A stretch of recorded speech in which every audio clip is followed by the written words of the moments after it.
Hannah Chalker with the SEC Digital Network, and welcome back to SEC Today. Number 1 Kentucky will meet 4 seed Louisville tomorrow night in New Orleans, and the Cats are the only number 1 seed to survive to the Final Four.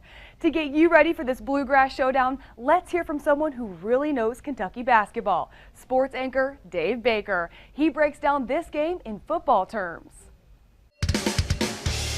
I've said it this way, Hannah, a couple of different times this week. Picture, if you would, a scenario where we go to a football playoff system. And I'm not advocating that, but let's say it happens. Let's say Alabama and Auburn play in the Iron Bowl.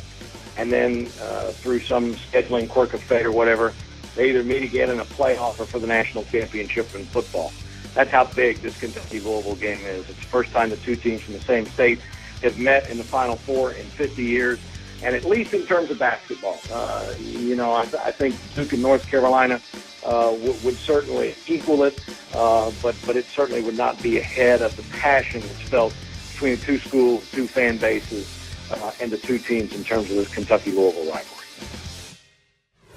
Thanks, Dave. This is Kentucky's 15th appearance in the NCAA Final Four. That's the 3rd highest total in the history of the tournament, behind only North Carolina and UCLA. But the Wildcats aren't only thinking about the Final Four.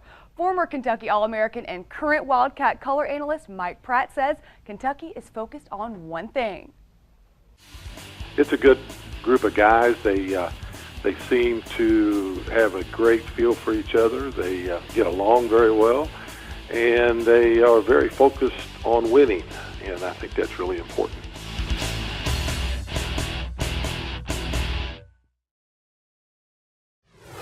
Good luck to Kentucky. The SEC also has conference matchups in baseball and softball this weekend, and the Kentucky baseball team is leading the SEC with a record of 24-1. Be sure to make the SEC Digital Network your source for everything SEC. Keep up with live stats, game recaps, highlights, and more right here on SECDigitalNetwork.com. Thanks for checking in to SEC Today. I'm Hannah Chalker.